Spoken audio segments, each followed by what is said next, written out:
I have a confession to make. I have a 2.5-year-old and a 1-year-old, and I would rather be with them tonight than with you. But when I look at their cute little faces, I think to myself that America is not going to be the land of prosperity or freedom that it was for my great-grandfather if I don't fight to keep the freedoms that we have.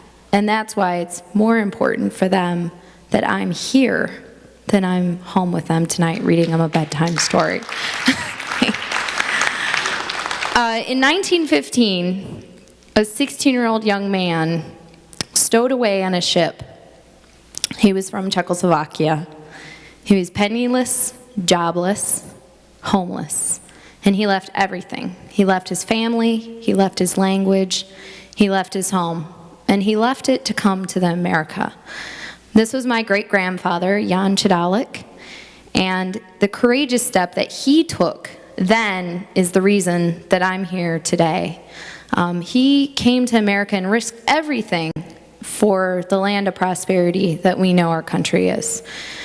And I don't pretend to understand what the injustice of slavery does to one's heritage, how that influences your view, the view of the world that you might have or that someone might have. But what I do understand is that that injustice affected everybody, and economic freedom and the freedom to own our own wealth, that's really at the heart of what we are as Americans.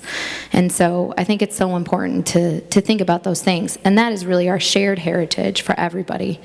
Frederick Douglass and President Lincoln, they knew this, and President Lincoln ended slavery because he knew that the best way to keep everybody free was not to keep people in a bondage where they didn't own the fruits of their own labor, where they didn't have the ability to build wealth, to keep their own money, to feed their family, to work for bread and then to eat their bread without somebody intervening and stealing it away from them. And that's why it's so important that we talk about economic freedom. At Americans for Prosperity Michigan, that's our #1 priority and our #1 role, is to get rid of the barriers that come between people and their ability to work and enjoy the fruits of their labor, to pursue happiness. A lot of people have heard the term pursue happiness, but a lot of people don't know that the root of the word happiness is hap, as in happenstance, or it just happens. Our founding fathers had the unique concept that you can actually make your own happiness. It's not just luck. It's hard work, it's perseverance, it's determination. And that's really, when we talk about Juneteenth and that celebration, it really is a celebration for all Americans, because by ending the injustice of slavery, we got rid of that bondage that removed a people from the fruits of their labor, which really gets at, it's a huge injustice, and that's something that all of us as Americans can celebrate being over, because President Lincoln knew the best way to keep people free was to end slavery, to keep all people free. Because if you could take it away from one man, you could take it away from any man or woman.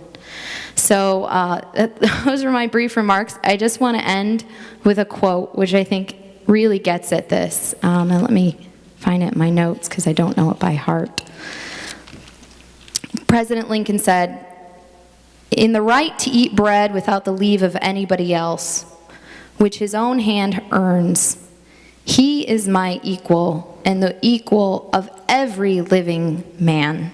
And he said that in response to General Douglas, who was saying that the Negro was not equal. And Lincoln said, the fruit of his labor, the ability to work, to eat his bread without intervention, that really goes to the heart of why this injustice was wrong. So with that, we celebrate, we look forward, and we have to keep our country free and make sure that people always stay connected to their labor, the fruit of their labor, and the ability to make their own way and make their own happiness in the world.